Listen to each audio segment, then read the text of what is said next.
이제 불교가 다른 종교와 다른 것은 이제 구체적인 수행법들을 갖고 있기 때문이기도 한데요. 이제 참선, 윗바사나, 주력, 강경, 염불, 절 등 참 불교엔 많은 수행법들이 있는데요. 그 법상 스님은 사실 불교엔 수행이 없다 이렇게 하셨어요. 무슨 말씀이십니까? 이게 또 오해의 소지가 있을 수 있는 말인데 수행이 없다라기보다는 그 유의 조작을 기반으로 하는 수행, 그것은 진정한 수행이 아니다라는 거죠. 그러니까 불교는 그래서 부처님의 수행은 중도라고 하잖아요. 그리고 대승불교에서도 반야바라밀 이랬단 말이죠. 이게 불이 중도에는 항상 불이 중도라는 또 수식이 붙어요. 그러니까 그 말은 우리가 보통 수행한다 이러면 염불할 줄 알고 독경할 줄 알고 절할 줄 알고 좌선할 줄 알고 다 방법이 있는 건 다 할 줄 알아요.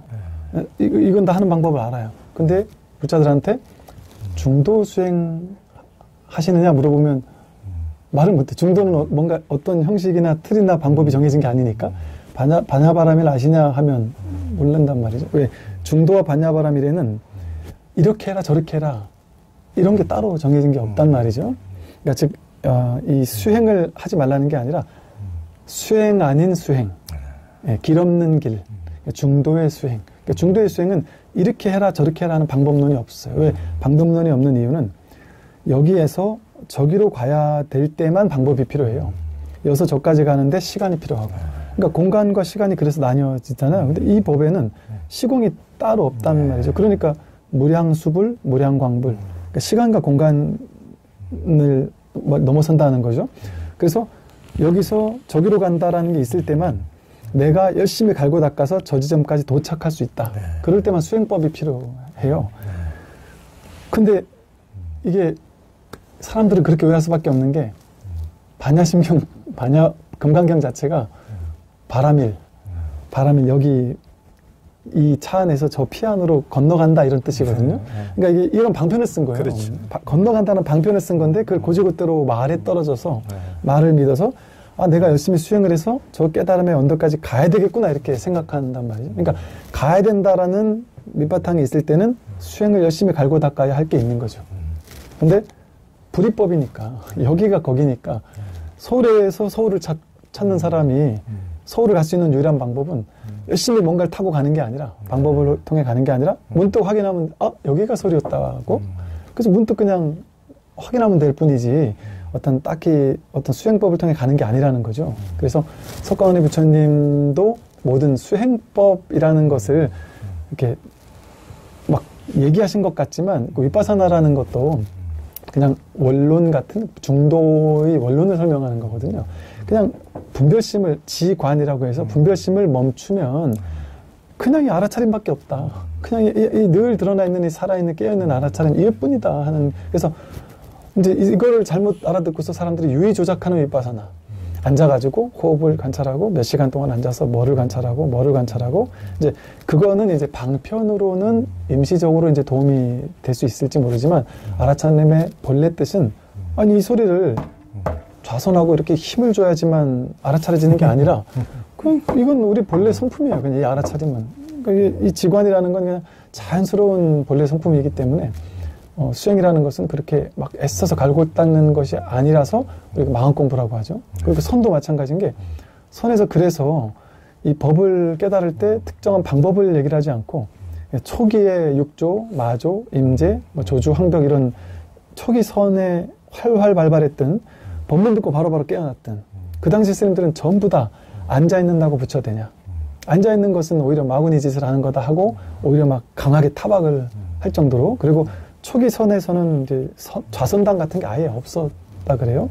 그 법문 듣고 그냥 깨어나는 언하대오, 법문 듣고 깨어나는 전통이었고, 이게 이제 나중에 이제 송대에 오면서 가나선으로 정착을 되면서 가나선의 초기 가나선만 해도 이 조사선을 어떻게 하면 좀 더 대중에게 좀 쉽게 안내할 수 있을까 해서 어쩔 수 없이 가나선을 만들었지만 이거는 방법화돼 버리면 오염될 수가 있거든요.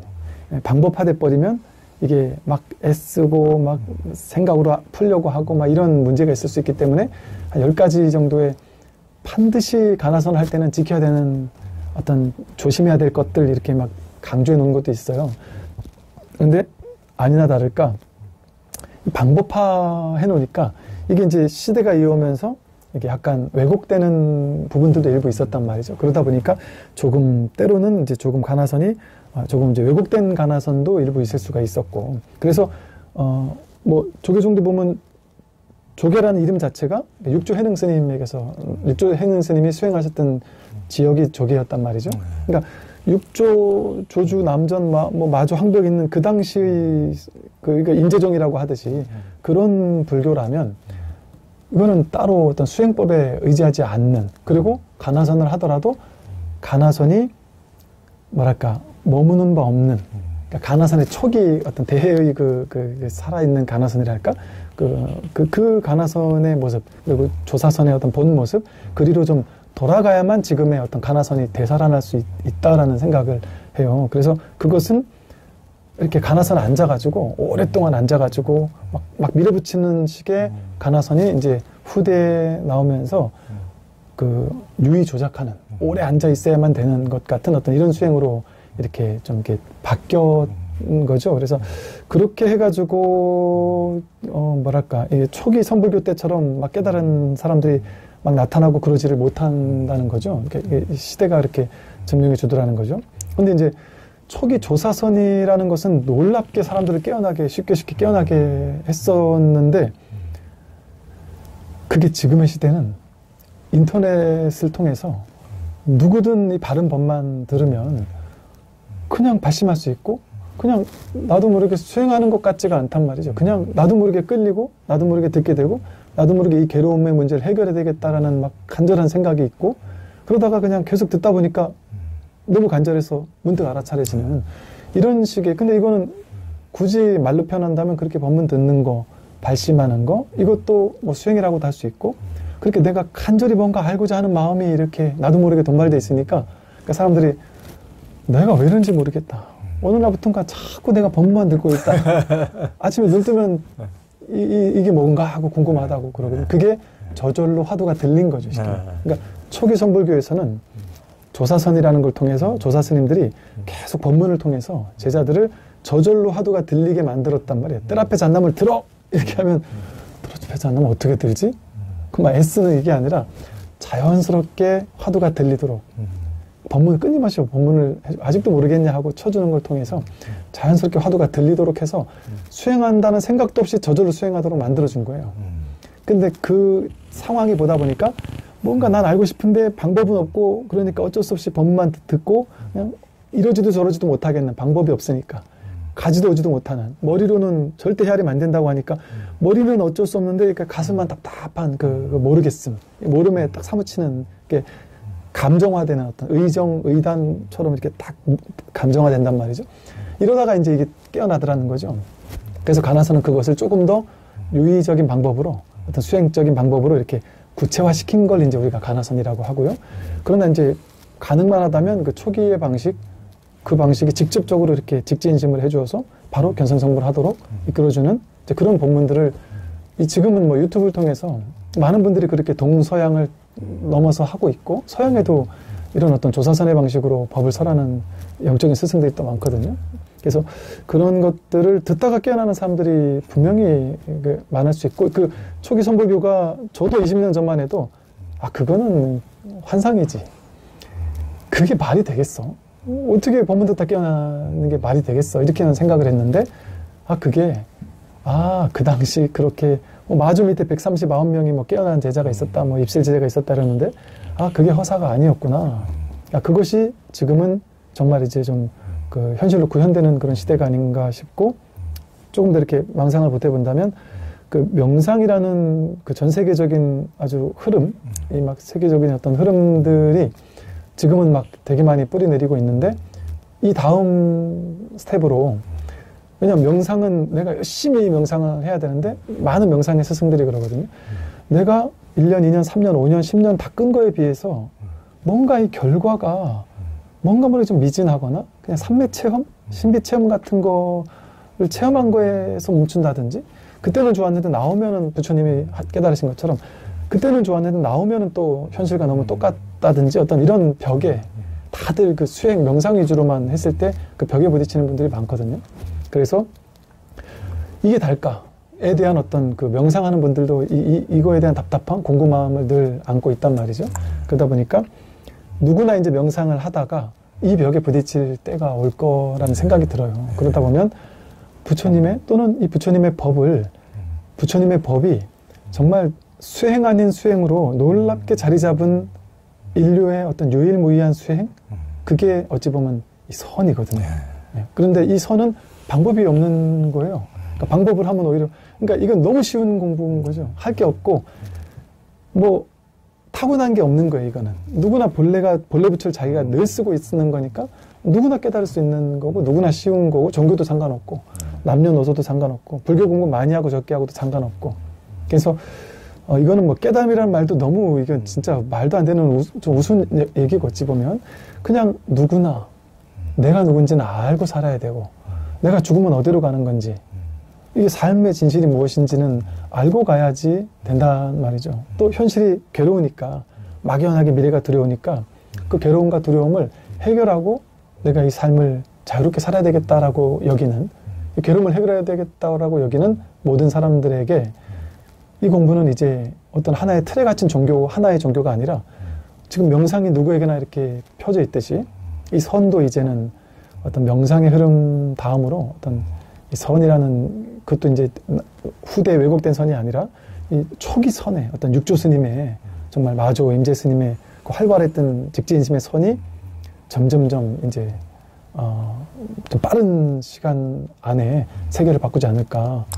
스마트폰 하나가 10년 만에 전 세계에 이렇게 퍼지듯이 지금은 워낙 빠른 시대다 보니까 그래서 이 마음 공부의 시대라는 것이 이제 더 와닿고, 저도 이제 유튜브를 통해서 이걸 하다 보니까 정말 세계적으로 다양한 사람들이 뭐 어떤 틀 없이 누구나 이 공부에 대해서 막 간절함을 가진 사람들이 많다는 걸 보면서 처음엔 저도 긴가민가 했거든요. 이 어려운 선이 저 스스로도 이걸 요즘 말로 표현할 수가 있을까? 딸 앞에 잣나무라고 할 수밖에 없는 게 이해가 되거든요. 그렇게밖에. 근데 이걸 너무 자세히 풀어주면 이게 사실은 초기 선에서는 그건 또 문제가 있다. 너무 자세히 풀어주는 것도 안 된다. 이렇게 하는 이유가 있단 말이죠. 그러나 또 자세히 풀어주지 않으면 지금 사람들에게는 또 전혀 쉽게 말해 와닿지 않는, 또 그러니까 이 절묘한 어떤 그 사이에서의 말없음과 말의 사이에서의 어떤 이 중도를 잘 지켜야 되는 게 좀 하나의 어떤 과제이기도 하고, 그런 것들이 지금 점점 더 많은 사람이 깨어나고 있고 점점 더 많은 스님들과 어떤 공부인들이 이 선의 맛을 보고 있다 보니까 이런 방편들은 점점 더 하루가 다르게 이 방편들이 아주 몰라보게 좋아지고 있어서 제가 봤을 땐 뭐 참 이 진정한 자기를 확인하겠다는 사람들이 점점 늘어날 수밖에 없을 것 같아요. 그런 것 같습니다. 하여튼 스님이 이제 우리 유튜브니까 조금 말을 순화시켜서 하는 것 같은데, 선어록과 마음공부 정말 기가 막힌 책을 이제 쓰셔가지고 거기서 보면은 이렇게 안진뱅이식 좌선만 하는 현대 풍토에 대해서 예리하게 많이 이제 비판을 이제 하셨는데, 이미 그 마조 선사 그 당대부터 그렇게 그렇죠. 앉아서 좌선하는 것에 대해서 좌선하는 이제 수자한테 네 뭐 하려고 하냐, 부처되려고 그런다 그러니까 마조 선사께서 계속 벽돌을 갈고 있으니까 스님 뭐 하십니까? 그러니까 거울 만들려고 그런다. 그러니까 이 벽돌을 갈아서 거울이 됩니까? 그러니까 니는 그럼 앉아야 된다고 부처가 되냐? 하여튼 이미 그때 당시에 이미 이제 그렇게 깨우쳐졌는데도 이렇게 계속 뭘 해서 가야 되는 걸로. 그러니까 예전에 그 정강선사가 이제 견성에서 이제 곡성에 한 절에 가가지고 밤중에 이제 법당 앞에서 오줌을 싸니까 스님이 나와가지고 이거 어떤 놈이냐 어디 그래서 오줌 싸고 그랬더니 어떤 놈이 신성한 법당 앞에서 부처님 앞에서 이렇게 오줌을 싸냐 그러니까 그 23살의 그 정강 선사가 아니 부처님 아닌 데가 한 군데도 없는 된다. 그럼 오줌을 어디다 싸는단 말이야. 깨달은 자에 눌러보면 하여튼 절안과 밖이라는 게 경계가 있을 수가 없는 것이고 지금과 미래가 아니고 지금 이 자리 그대로가 지금 깨달음 자체인데 눈 뜨면 바로 있는 그대로 지금 보고 듣고 일체 신령한 묘용을 부리는 그 자체가 이제 깨달음인데 어디 가서 따로 구한단 말이에요. 하여튼 이제 그런 말씀인데 그것을 굉장히 이제 스님께서 아주 이렇게 얘기를 해주시는 분들도 참 찾아보기가 어렵습니다. 그래서 여하튼 굉장히 여하튼 요즘 세상 분들은 진짜 복이 있다. 저는 참 그런 생각이 듭니다. 굉장히 이것도 참 예전에는 물론 이제 서양에서도 그 성경을 이제 소수의 수도사들만 독점해 가지고 다른 사람들은 못 보게 거기다 독 묻혀놓은 그런 이제 소설도 있거든요. 독을 묻혀놓고 그걸 이제 아는 것이 자기 어떤 특권이고 그걸 일체 모르게 해야 이걸 다른 사람들을 심판하고 권위를 세울 수가 있으니까. 그런데 그걸로서 어떤 권위를 가지고 했던 그것이 이제 중세 시대였다면은 동생이나 나름대로 할 것 없이 이것처럼 이제 이것을 분명히 소수만이 독점할 수 있는 전유물이 아니고 당신 자신이 이미 부처고 이미 깨달아 있고 이것을 있는 그대로 이렇게 정말 명쾌하게 이렇게 말씀해 주시는 이것이야말로 혁명이죠, 혁명. 부처님 당시에 이제 이미 혁명을 했지만은 끊임없이 계속 또 중간에 또 왜곡되고 소수만이 알지 니들은 중생들이야. 중생과 부처를 구별짓고 이런 세상을 늘 되풀이되는 세상 아닙니까? 하여튼 그래서 하여튼 그런 점에서는 참 복이 있다 이런 생각이 듭니다.